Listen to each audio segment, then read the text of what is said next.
എല്ലാ വിദ്യാർത്ഥികൾക്കും പുതിയൊരു വീഡിയോയിലേക്ക് സ്വാഗതം. ഈ വർഷത്തെ സ്കോൾ കേരള +1 പ്രവേശന തീയതി നീട്ടി. അപ്പോൾ സ്കോൾ കേരള വഴിയുള്ള +1 പ്രവേശനത്തിനായിട്ടുള്ള അപേക്ഷാ തീയതിയാണ് ഈ ഒരു സെപ്റ്റംബർ 6 തീയതി വരെ നീട്ടിയിട്ടുള്ളത്. സ്കോൾ കേരള .org എന്നുള്ള വെബ്സൈറ്റ് വഴി വിദ്യാർത്ഥികൾക്ക് ഈ ഒരു +2 ഓപ്പൺ റെഗുലർ, അത് +2 അല്ല +1 ഓപ്പൺ റെഗുലർ HSC +1 2024-26 ബാച്ചിലേക്കുള്ളതും അതുപോലെ ഓപ്പൺ പ്രൈവറ്റ് HSC +1 2024-26 ബാച്ചിലേക്കുമുള്ള രജിസ്ട്രേഷനാണ് വിദ്യാർത്ഥികൾക്ക് നിലവിൽ ചെയ്യാൻ സാധിക്കുക. 2 വർഷത്തെ കോഴ്സാണ്. അപ്പോൾ നിങ്ങൾക്ക് ഈ ഒരു ഏതെങ്കിലും കോഴ്സിൽ അഡ്മിഷൻ എടുക്കാൻ താല്പര്യമുണ്ടെങ്കിൽ നിങ്ങൾക്ക് രജിസ്ട്രേഷൻ ചെയ്യാവുന്നതാണ്. അതുപോലെ തന്നെ വിദ്യാർത്ഥികൾക്ക് വീണ്ടും +1 +2 വീണ്ടും പഠിക്കണം, മറ്റൊരു കോഴ്സിലേക്ക് 2 വർഷത്തെ കോഴ്സ് ചെയ്യണമെന്നുണ്ടെങ്കിൽ ഈ ഒരു സ്കോൾ കേരള വഴി നിങ്ങൾക്ക് വീണ്ടും ഈ ഒരു +1 ഈ ഒരു രജിസ്ട്രേഷൻ ചെയ്യാവുന്നതാണ്. അപ്പോൾ പാർട്ട് 3 രജിസ്ട്രേഷനാണ് അതിനായിട്ട് ചെയ്യേണ്ടത്. ഇവിടെ നിങ്ങൾക്ക് പാർട്ട് 3 എന്ന് പറഞ്ഞുകൊണ്ട് കാണാൻ സാധിക്കും. പാർട്ട് 3 ഹയർ സെക്കൻഡറി രജിസ്റ്റർ എന്ന് പറഞ്ഞുകൊണ്ട് കാണാൻ സാധിക്കും. ജസ്റ്റ് അതിൽ രജിസ്റ്റർ നൗവിൽ ക്ലിക്ക് ചെയ്ത് നിങ്ങൾക്ക് ഈ ഒരു രജിസ്ട്രേഷൻ ചെയ്യാവുന്നതാണ്.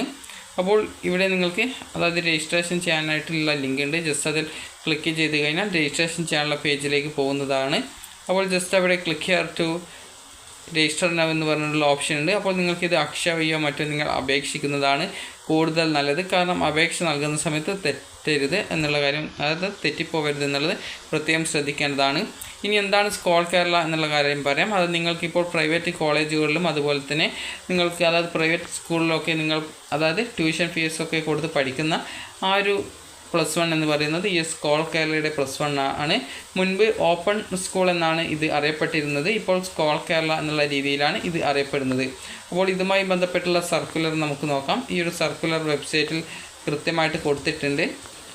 അപ്പോൾ നിങ്ങൾക്ക് ഇവിടെ കാണാനായിട്ട് സാധിക്കും സ്കോൾ കേരളയുടെ അതായത് +1 പ്രവേശന തീയതി നീട്ടി എന്ന് പറഞ്ഞുകൊണ്ട് ഇവിടെ കാണാം. ജസ്റ്റ് അതിൽ ക്ലിക്ക് ചെയ്യുക. ക്ലിക്ക് ചെയ്യുന്ന സമയത്ത് ഒരു PDF നിങ്ങളുടെ ഫോണിലേക്ക് ഡൗൺലോഡ് ചെയ്തെടുക്കാൻ സാധിക്കും. അപ്പോൾ ആ ഒരു PDF ഓപ്പൺ ചെയ്ത് കഴിഞ്ഞാൽ നിങ്ങൾക്ക് ഈ ഒരു അതായത് ഈ ഒരു ഡേറ്റ് നീട്ടിയതുമായി ബന്ധപ്പെട്ടുള്ള ആ ഒരു ഡീറ്റെയിൽസ് നിങ്ങൾക്ക് അറിയാനായിട്ട് പറ്റുന്നതായിരിക്കും. അപ്പോൾ വിദ്യാർത്ഥികൾക്ക് സ്കോൾ കേരള മുഖേനയുള്ള 2024-26 ബാച്ചിലേക്കുള്ള ഹയർ സെക്കൻഡറി കോഴ്സുകളുടെ 1ാം വർഷ പ്രവേശന തീയതികൾ നീട്ടി. പേയില്ലാതെ വിദ്യാർത്ഥികൾക്ക് സെപ്റ്റംബർ 7 തീയതി വരെയും 60 രൂപ പേയോടുകൂടി സെപ്റ്റംബർ 13 തീയതി വരെയും ഫീസ് അടച്ച് രജിസ്ട്രേഷൻ ചെയ്യാം. ഓൺലൈൻ രജിസ്ട്രേഷൻ മാർഗ്ഗനിർദ്ദേശങ്ങൾ www.skolkerala.org എന്നുള്ള വെബ്സൈറ്റ് സന്ദർശിക്കുക. ഓൺലൈനായിട്ട് ഇതിനകം രജിസ്ട്രേഷൻ ചെയ്ത വിദ്യാർത്ഥികൾ അപേക്ഷയുടെ പ്രിൻ്റ് അനുബന്ധ രേഖകളും 2 ദിവസത്തിനകം ജില്ലാ ഓഫീസുകളിൽ നേരിട്ടോ തപാൽ മാർഗമോ എത്തിക്കേണ്ടതാണ്. അന്വേഷണങ്ങൾക്കും അതുപോലെ സംസ്ഥാന ജില്ലാ ഓഫീസുകളിലെ ഫോൺ നമ്പറുകളിൽ ബന്ധപ്പെടാവുന്നതാണെന്നുള്ളത് പ്രത്യേകം സൂചിപ്പിച്ചിട്ടുണ്ട്. അപ്പോൾ കോൺടാക്റ്റ് നമ്പർ നിങ്ങൾക്ക് കിട്ടാനായിട്ട് ഈ ഒരു വെബ്സൈറ്റിൽ തന്നെ കോൺടാക്റ്റ് നമ്പേഴ്സൊക്കെ കൊടുത്തിട്ടുണ്ട്. അപ്പോൾ ഇതിൻ്റെ പ്രോസ്പെക്ടസ് നിങ്ങൾക്ക് ആവശ്യമെങ്കിൽ ഇവിടെ നിങ്ങൾക്ക് അതായത് ഇവിടെ താഴെയായിട്ട് തന്നെ പ്രോസ്പെക്ടസ് കൊടുത്തിട്ടുണ്ട്. അപ്പോൾ ഇവിടെ നിങ്ങൾക്ക് കാണാനായിട്ട് സാധിക്കുന്നതാണ്. അതായത് ഇവിടെ ആ ഒരു ഹയർ സെക്കൻഡറി ഓപ്പൺ റെഗുലർ, അതുപോലെ തന്നെ ഹയർ സെക്കൻഡറി പ്രൈവറ്റ് രജിസ്ട്രേഷൻ, അതുപോലെ തന്നെ സ്പെഷ്യൽ കാറ്റഗറി 3 എന്ന് പറഞ്ഞുകൊണ്ടൊക്കെ കൊടുത്തിട്ടുണ്ട്. അപ്പോൾ നിങ്ങൾക്ക് അതിൽ ക്ലിക്ക് ചെയ്ത് കഴിഞ്ഞാൽ നിങ്ങൾക്ക് ഈ ഒരു കാര്യങ്ങൾ നിങ്ങൾക്ക് മനസ്സിലാക്കാൻ സാധിക്കുന്നതാണ്. അതുപോലെ തന്നെ വൊക്കേഷണൽ ഹയർ സെക്കൻഡറി വിദ്യാർത്ഥികൾക്ക് ഗ്രൂപ്പ് B കോഴ്സ് ആണ് ലഭിച്ചതെങ്കിൽ മാത്തമാറ്റിക്സ് അഡീഷണൽ ആയിട്ട് പഠിക്കാം. കാരണം മാത്തമാറ്റിക്സ് പഠിച്ചാൽ മാത്രമാണ് നിങ്ങൾക്ക് ഒരു എൻജിനീയറിംഗ് ഒക്കെ എഴുതാനായിട്ട് പറ്റുള്ളൂ. അതുപോലെ ഓപ്പൺ റെഗുലർ കോഴ്സിൽ ഈ ഒരു സയൻസ് ആണുള്ളത്. അതിൽ സയൻസിൽ തന്നെ 3 കോമ്പിനേഷൻസ് ഉണ്ട്. ഹ്യൂമാനിറ്റീസ് ഉണ്ട്, അതിൽ 3 കോമ്പിനേഷൻസ് ഉണ്ട്. കൊമേഴ്സിൽ 4 കോമ്പിനേഷൻസ് ഉണ്ട്. അതുപോലെ തന്നെ ഈ ഒരു ഹയർ സെക്കൻഡറി പ്രൈവറ്റ് രജിസ്ട്രേഷൻ ആണെങ്കിൽ അതിൽ ഹ്യൂമാനിറ്റീസും അതിന് 5 കോമ്പിനേഷനാണുള്ളത്. കൊമേഴ്സ് ആണെങ്കിൽ 1 കോമ്പിനേഷനാണ് പ്രൈവറ്റ് രജിസ്ട്രേഷൻ വഴി ഉള്ളത്. അപ്പോൾ നിങ്ങൾക്ക് ഈ ഒരു രീതിയിൽ നിങ്ങൾക്ക് ഈ ഒരു സ്കോൾ കേരള വഴി അതായത് പ്രൈവറ്റ് രജിസ്ട്രേഷൻ വഴി നിങ്ങൾക്ക് ഈ ഒരു +1 പഠിക്കാവുന്നതാണ്. നിങ്ങൾക്ക് ഒന്നുകിൽ തൊട്ടടുത്തുള്ള ഏതെങ്കിലും പ്രൈവറ്റ് കോളേജുകളിൽ പോയി കഴിഞ്ഞാൽ +1 പഠിക്കാം. അപ്പോൾ അത് സ്കോൾ കേരള വഴിയാണ് നിങ്ങൾക്ക് ഉണ്ടാവുക. അതുപോലെ തന്നെ നിങ്ങൾക്ക് സ്വന്തമായിട്ട് പഠിക്കാൻ പറ്റുന്ന വിദ്യാർത്ഥികളാണെങ്കിൽ സ്കോൾ കേരള വെബ്സൈറ്റ് വഴി രജിസ്ട്രേഷൻ ചെയ്ത് നിങ്ങളുടെ ഡോക്യുമെൻറ്റ്സൊക്കെ ആ ഒരു സ്കോൾ കേരള ഓഫീസിൽ എത്തിച്ച ശേഷം നിങ്ങൾക്ക് അതിൽ ഈ ഒരു രജിസ്ട്രേഷൻ കംപ്ലീറ്റ് ചെയ്ത് കഴിഞ്ഞാൽ നിങ്ങൾക്ക് ഏകദേശം ഓരോ ആഴ്ചയും 2 വീതം, അതായത് ആഴ്ചയിലെ ശനിയും ഞായറും ക്ലാസ് ഉണ്ടാവും.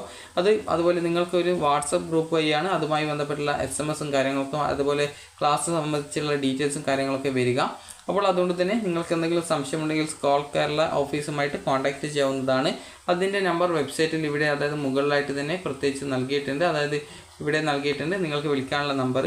അപ്പോൾ ജസ്റ്റ് നിങ്ങൾക്ക് എന്തെങ്കിലും സംശയമുണ്ടെങ്കിൽ അതിൽ വിളിച്ച് ചോദിക്കാവുന്നതാണ്. അതുപോലെ തന്നെ പല വിദ്യാർത്ഥികൾ ചോദിക്കുന്നതാണ് +1 ട്രാൻസ്ഫർ ഉണ്ടോ എന്നുള്ളത്. ഇനിയൊരു ട്രാൻസ്ഫർ ഉണ്ടായിരിക്കുന്നതല്ല. നിങ്ങൾക്ക് അങ്ങനെ സ്കൂളോ മറ്റോ മാറണം എന്നുണ്ടെങ്കിൽ നിങ്ങൾക്ക് താല്പര്യമുള്ള സ്കൂളിൽ വാക്കൻസി ഉണ്ടെങ്കിൽ പ്രിൻസിപ്പാളിനോട് പറഞ്ഞു കഴിഞ്ഞാൽ നിങ്ങൾക്ക് ആ ഒരു വാക്കൻസി റിപ്പോർട്ട് തരും. അപ്പോൾ അതും എടുത്തുകൊണ്ട് നിങ്ങൾക്ക് ഈ ഒരു തിരുവനന്തപുരത്തുള്ള അതായത് വിദ്യാഭ്യാസ ഡയറക്ടർ ഓഫീസിൽ പോയി കഴിഞ്ഞാൽ നിങ്ങൾക്ക് അതുമായി ബന്ധപ്പെട്ടുള്ള നിങ്ങൾ ഒരു നിവേദനം അല്ലെങ്കിൽ നിങ്ങളുടെ അപേക്ഷ നൽകി കഴിഞ്ഞാൽ നിങ്ങൾക്ക് മാറാനായിട്ട് പറ്റുന്നതാണ്. അപ്പോൾ വിദ്യാർത്ഥികൾക്ക് ഈ ഒരു വീഡിയോ ഉപകാരപ്രദമായിട്ടുണ്ടെങ്കിൽ ലൈക്ക് ചെയ്യുക, ഷെയർ ചെയ്യുക. Thank you for watching.